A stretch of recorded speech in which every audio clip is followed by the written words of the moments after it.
Quero convidar você a abrir comigo o Salmo de número 126, verso 1.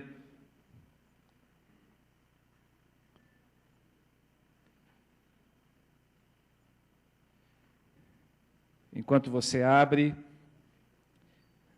quero convidá-lo também para estar conosco no culto da noite, onde nós daremos continuidade à série Vivendo Apaixonadamente. Essa série está acontecendo nas células durante a semana e nos cultos de domingo às 19 horas. Então, se você assim desejar e tiver essa disponibilidade, venha celebrar com a gente mais um dia dessa série que Deus tem nos dado.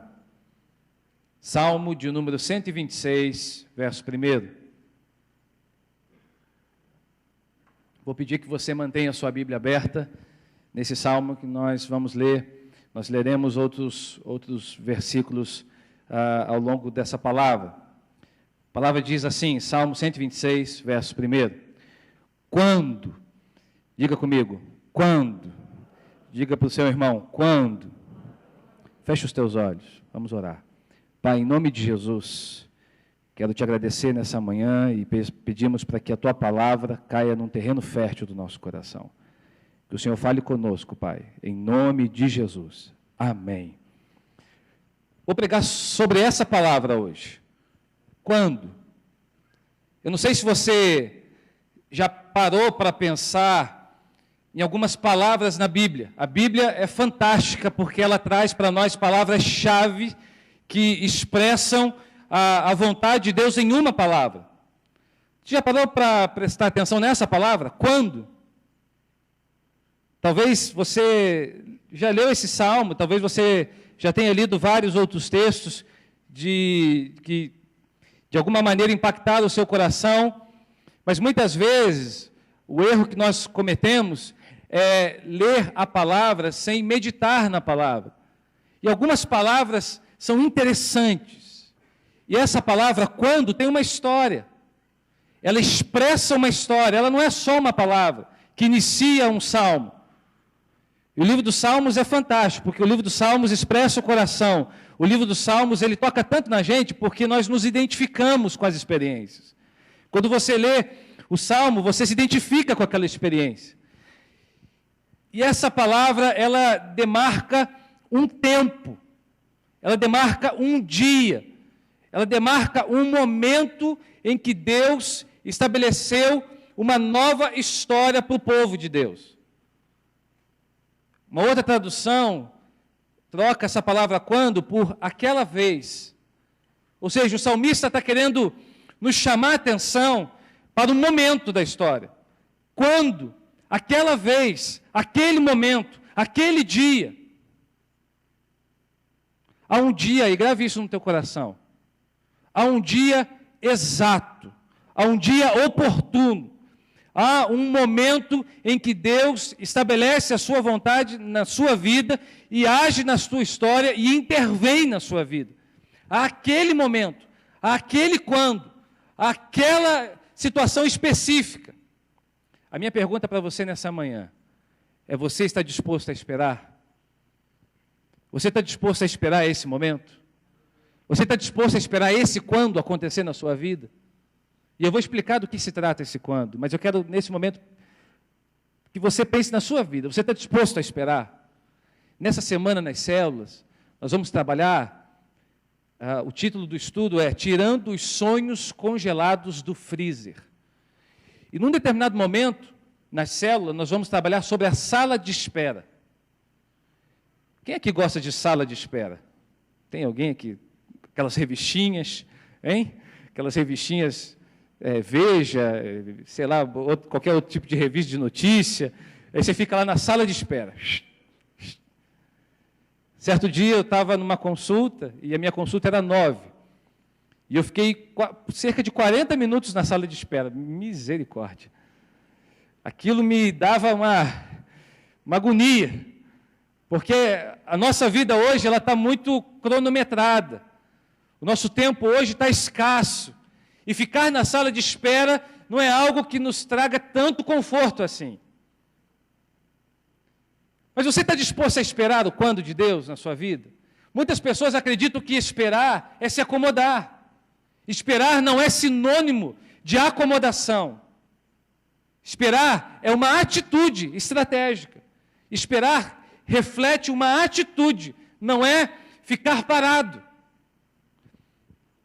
Você se lembra, por exemplo, de algumas datas marcantes da sua vida? Por exemplo, quando você recebeu Jesus como seu Senhor e Salvador. Quantos se lembram aqui nesse dia? Foi um dia marcante na sua vida, não foi? Foi um divisor de águas na sua história, não foi? Foi um quando que aconteceu na sua vida. Por exemplo, quando o seu filho, a sua filha nasceu. Quando você casou. Foi um dia marcante. Aquela vez em que Deus estendeu a sua mão sobre a minha vida e estabeleceu um novo momento na minha história. Talvez foi um dia que você estava triste, desapontado, sem esperança, e quando isso aconteceu, tudo mudou. Um dia que talvez você entra na igreja, sem expectativa, sem esperança, entristecido, mas naquele dia, Deus falou com você, liberou uma palavra, e a partir daquele dia, a sua história toma uma guinada, torna um momento novo, a sua história passa por um processo de transformação e de mudança. Quando o Senhor falou comigo, quando o Senhor estendeu a sua mão, quando o Senhor abriu aquela porta, quando o Senhor restaurou a minha sorte, quando o Senhor me deu uma nova palavra. Entende como os quandos de Deus fazem parte da nossa vida? O problema muitas vezes é que nós passamos pela vida e não prestamos atenção nesses momentos marcantes. Nós não valorizamos muitas vezes esses momentos. Mas esses momentos são especiais. O salmista está falando de um momento específico da história do povo de Deus, que é o cativeiro babilônico. O Salmo 126 fala de um momento em que esse povo está retornando do cativeiro da Babilônia.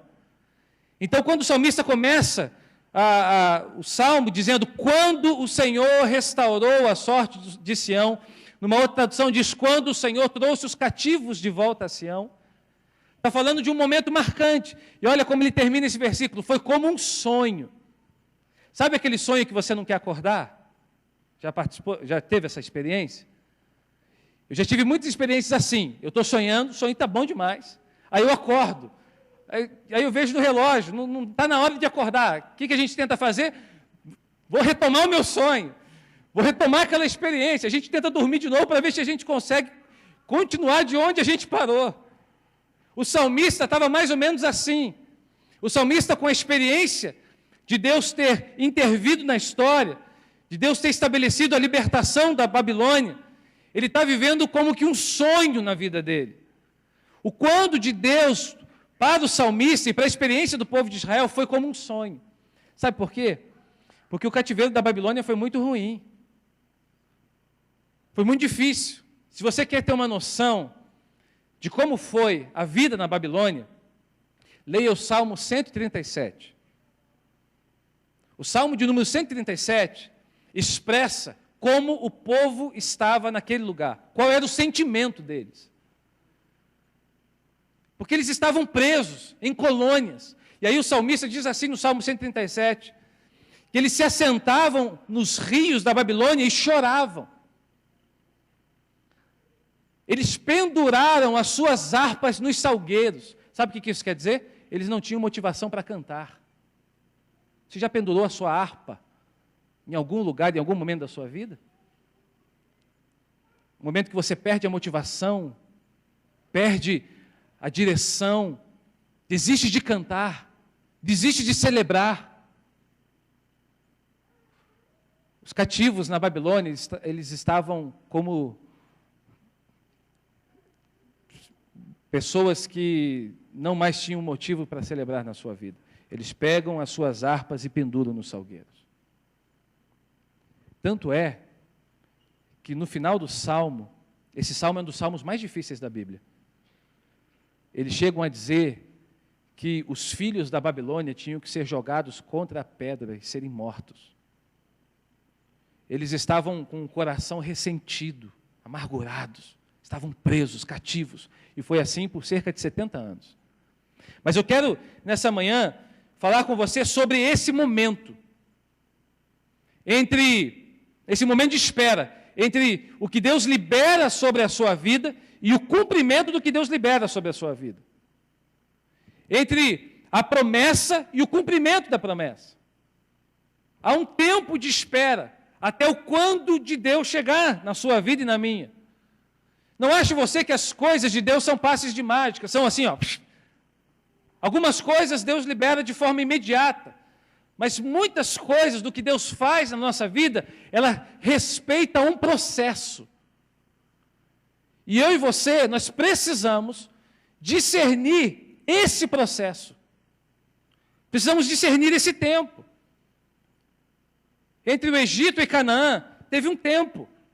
E Deus diz assim, ó, eu vou ensinar agora a vocês nesse tempo. É tempo de vocês discernirem, é tempo de vocês esperarem, não é tempo de vocês fazerem absolutamente nada por vocês mesmos. É tempo apenas de vocês caminharem. E o que eu aprendo nesse Salmo 126? Quais as lições do quando de Deus? Quais as lições do quando que Deus estabelece na minha vida e na sua vida? Quem sabe o quando de Deus para a sua história seja agora de manhã, hoje, no domingo de manhã. Nesse dia, Deus quer liberar algo especial sobre você que ainda não foi liberado. Amém? Por isso que nós não devemos desistir nunca, porque nós nunca sabemos quando esse tempo de Deus chega. Nós nunca sabemos quando acontecerá uma liberação de Deus sobre a nossa vida. Pode ser hoje, pode ser semana que vem, pode ser mês que vem, pode ser ano que vem, nós não sabemos. Por isso nós precisamos perseverar, por isso nós precisamos de algumas atitudes. A primeira delas é aceitar que o tempo de Deus é diferente do nosso. Diga comigo, o tempo dele é diferente do meu. E uma coisa que você já sabe é as duas palavras que expressam tempo no grego. Cronos e kairos. Cronos refere-se ao nosso tempo, nosso relógio, cronologia. Kairos se refere ao tempo de Deus. Mas como é difícil esperar o tempo de Deus. Como é difícil você submeter, muitas vezes, o seu cronos ao kairos, que é o tempo de Deus. Como é difícil, muitas vezes, você aceitar que o tempo de Deus é diferente do seu. Você sabe que é, não sabe? Mas você aceita? Saber é diferente de aceitar. Receber uma informação é diferente dessa informação me formar, transformar em vida na minha história. Muitas vezes eu sei que o tempo de Deus é diferente do meu. Eu sei, nós sabemos, mas será que aceitamos? Mas a grande questão para a gente viver esse quando de Deus é aceitar. É aceitar que nem todo tempo Deus agirá no meu relógio. O tempo de Deus, irmãos, para o povo de Israel, por exemplo, foi 70 anos depois.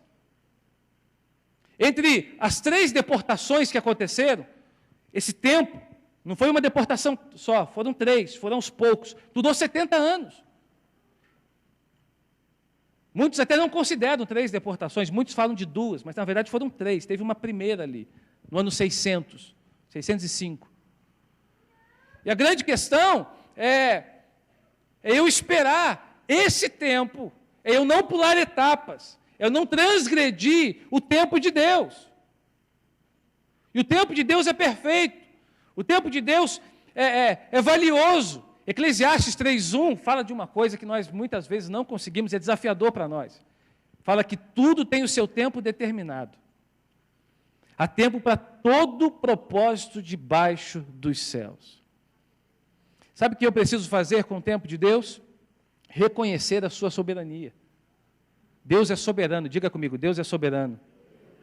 Diga assim, Ele faz na hora que Ele quer e do jeito que Ele quer. Amém? Você não interfere nisso. Você tem controle sobre o kairos, esse reloginho aí ó, que está no teu pulso. Eu gosto muito de relógio. Se você quiser presentear o pastor com relógio, eu aceito. Eu gosto muito de relógio. E esse reloginho aqui, nós controlamos, não é? A gente fala que não tem mais tempo, a gente fala que o tempo está curto, o tempo é o mesmo. É a gente que se desorganiza.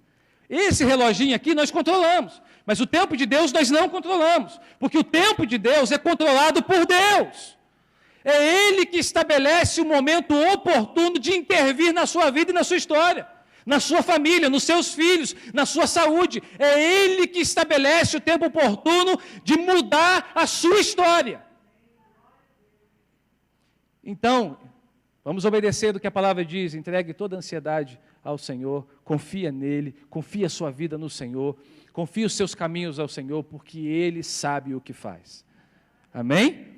Segunda atitude, procure discernir as lições que Deus tem gerado nesse tempo. Se você não pode controlar o tempo de Deus, porque é dele, você pode discernir as lições que Ele quer que você aprenda nesse tempo de espera. Você está na sala de espera, meu irmão? Então aprenda alguma coisa com isso. Amém? Aprenda alguma coisa com isso. Você está na sala de espera, então deixe Deus te falar, deixa Deus agir na sua vida. Entenda as lições e não a situação.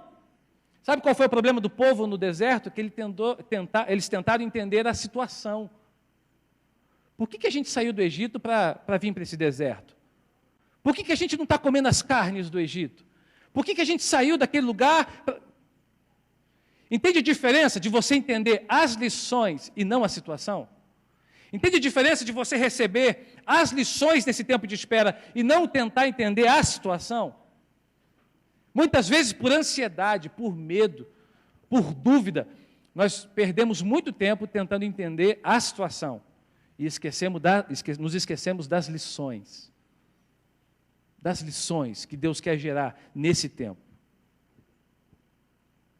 A palavra precipitação, ela vem de precipício. Precipício significa ruína, abismo.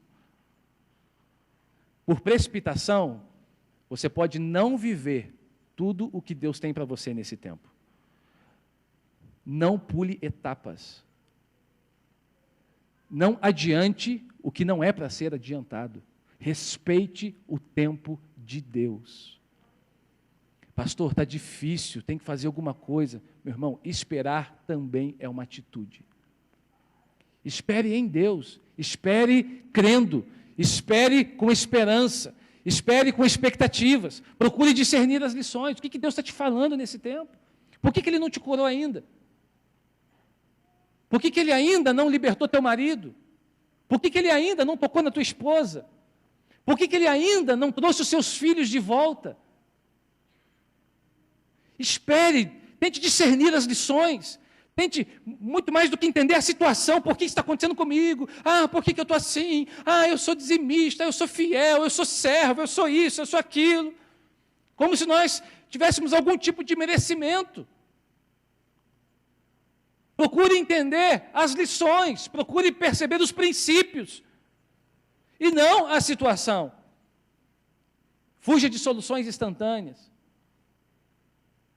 Fuja de passes de mágica. Não existe passe de mágica. Existe obediência. Existe perseverança. Existe processo. O tempo do cativeiro durou 70 anos. Talvez o seu tempo é maior do que esse ainda. Já tive história, já pastoreei uma irmã, por exemplo, que orou pela conversão do seu marido por quase 40 anos. Quase 40 anos. Ela não desistiu. Hoje ele está lá aos pés do Senhor, servo do Senhor. Mas por 40 anos ela ora pela conversão do seu marido. Tem pessoas que estão casadas há 5 anos e já desistem do marido, da esposa. Pastor, não tem mais jeito. Quanto tempo você está orando por ele? Estou orando há 5 anos. Estou orando há 2 meses. Eu quero falar para você hoje que está na sala de espera. Procure discernir as lições que Deus tem liberado sobre a sua vida. Pastor, ele não está falando nada. Será que você não está tapando os ouvidos? Será que você não está ouvindo a voz errada? A voz da sua carne, ela pode atrapalhar a voz do seu espírito. Terceiro e último, para nós orarmos. Mantenha viva a esperança da celebração. Sabe o que você faz na sala de espera? Você continua esperando, mas mantendo viva a esperança da celebração. Amém? Não é esperar, por isso que eu disse, não é esperar no sentido de ficar parado, de acomodado. É manter viva a esperança da celebração. O Salmo 126 termina assim, o verso 5 e 6, os que com lágrimas semeiam, com júbilo ceifarão, quem sai andando e chorando enquanto semeia, voltará com júbilo trazendo seus feixes. O salmista está dando um testemunho. O que ele está dizendo? Vale a pena esperar, porque o quando de Deus vai chegar. É uma certeza dele. Ele não diz assim, ó, talvez você colha frutos, talvez você... Não, ele diz assim, ó, voltará com frutos, voltará, é uma certeza do salmista. Meu irmão, minha irmã, você que espera em Deus, Deus vai honrar a sua espera. Deus é contigo, tudo que você precisar, tudo que você necessitar nesses dias de espera, Ele garantirá para você. Ele vai garantir para a sua vida, Ele vai garantir para a sua família, Ele vai garantir para o seu coração. Apenas deleite-se e mantenha viva a esperança da celebração. Efésios 3:20 diz que Ele é poderoso. Ele é poderoso para fazer infinitamente mais de tudo que eu peço, de tudo que eu penso. As suas expectativas não estão em você mesmo, as suas expectativas estão em Deus, e se elas realmente estão em Deus, Deus se cumprirá de fechar esse tempo na sua vida. O quando de Deus, Ele vai chegar. Enquanto Ele não chega, mantenha viva a esperança da celebração. Celebre as pequenas vitórias. Celebre as pequenas conquistas. Coisas pequenas. Coisas pequenas. Coisas que passam até despercebidos por você. E Deus é Senhor da história. Ele sabe o que faz. Ele conduz. É muito interessante, um salmo que me ajudou muito, muito nos momentos mais difíceis da minha vida. Salmo 145, verso 17, se eu não me engano, que diz que Deus é perfeito em todos os seus caminhos. Tudo está nas mãos dEle. Eu e você que estamos na sala de espera, mantenha viva a celebração, a esperança da celebração, porque Ele é Senhor da sua vida e da minha vida. Vamos ficar de pé?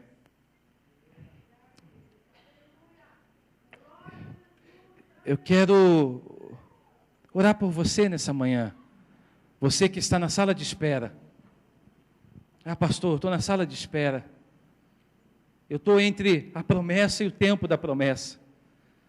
Quem sabe o nome da sua sala de espera seja seus filhos. Quem sabe o nome da sua sala de espera seja o seu casamento. Quem sabe o nome da sua sala de espera seja a sua saúde. Quem sabe o nome da sua sala de espera seja a sua vida financeira. Eu estou com você nesse altar, porque eu estou contigo nessa sala de espera. Mas eu creio no Deus que me chamou. E eu quero manter viva a esperança da celebração. Amém? Saia do seu lugar rapidamente. Vamos encerrar o culto aqui no altar. E eu quero orar por você. Quero colocar a sua vida diante do Senhor. Quero me unir a você em oração. Eu não vou orar por você como alguém que tem resposta, não. Tá? Por favor. Não é por isso que nós convidamos você para o altar. Nós oramos por você porque nós queremos nos unir à sua oração. É a minha oração junto com a sua. Quem sabe a sua sala de espera está no trabalho. Você está esperando alguma coisa lá no trabalho. Uma porta que se abra. Eu não sei. Eu sei que o quando de Deus é dele. É Ele que gera. É Ele que faz. O quando é dele. Mas olha que interessante. Quando o Senhor restaurou a sorte de Sião. Não é pelas suas forças. É o Senhor que restaura, é o Senhor quem faz, é o Senhor que realiza. Há um tempo em que o Kairos toca o teu crono.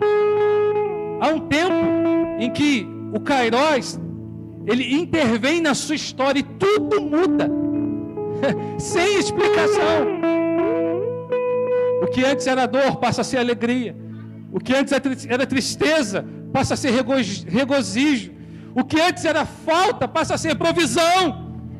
O que antes era angústia passa a ser testemunho. Tudo isso acontece no momento em que o tempo de Deus toca o seu. E tudo muda. As coisas mudam. As coisas saem do lugar. E Deus coloca todas elas no lugar. Senhor, em nome de Jesus, estamos na sala de espera. Eu me uno, Senhor, aos meus irmãos nesse altar. Eu estou na sala de espera com eles também. Já estive em outros, o Senhor me tirou. de algumas salas de espera da minha vida. Eu creio imensamente naquilo que o Senhor pode fazer na sala de espera. Eu creio que o quando ele pertence a Ti. Nessa manhã, a nossa oração, de uma forma especial e específica, é para que o Senhor nos ajude a discernir as lições que o Senhor quer gerar. Pai, em nome de Jesus, a Tua palavra diz que quem se precipita está pecando. Nós não queremos pecar porque pulamos etapas, porque adiantamos etapas da nossa vida. E se um dia adiantamos etapas da nossa vida, Senhor, a nossa oração a Ti nesse altar é perdão, Senhor. Perdão por tentar controlar algo que só o Senhor pode fazer. Perdão, Senhor, por duvidar. Perdão, Senhor, por muitas vezes agir por ansiedade, por precipitação. Mas nessa manhã nós nos rendemos à Tua vontade. Nós nos rendemos ao Teu querer. E nós nos comprometemos a esperar o Teu tempo, a Tua palavra. Não vamos fazer nada por nós mesmos. Vamos fazer o que o Senhor nos mandar fazer. Vamos fazer o que o Senhor nos inspirar a fazer. O quando é do Senhor. E nós não queremos nos apropriar desse quando. Nós não queremos nos apropriar desse tempo. O tempo é Teu, a vontade é Tua. A nós cabe obedecer. A nós cabe renunciar. A nós cabe nos submeter ao Teu tempo. Nos ensina, Senhor, a esperar com paciência, com esperança e com perseverança. Porque os melhores dias da nossa vida estão nas Tuas mãos. E nós vamos vivê-los. Nós vamos vivê-los na nossa família. Nós vamos vivê-los no nosso trabalho. Nós vamos vivê-los em cada área que está debaixo da Tua vontade nas nossas vidas. Nós oramos em nome de Jesus. Eu entrego a Ti cada um dos Teus filhos nessa manhã, em nome de Jesus.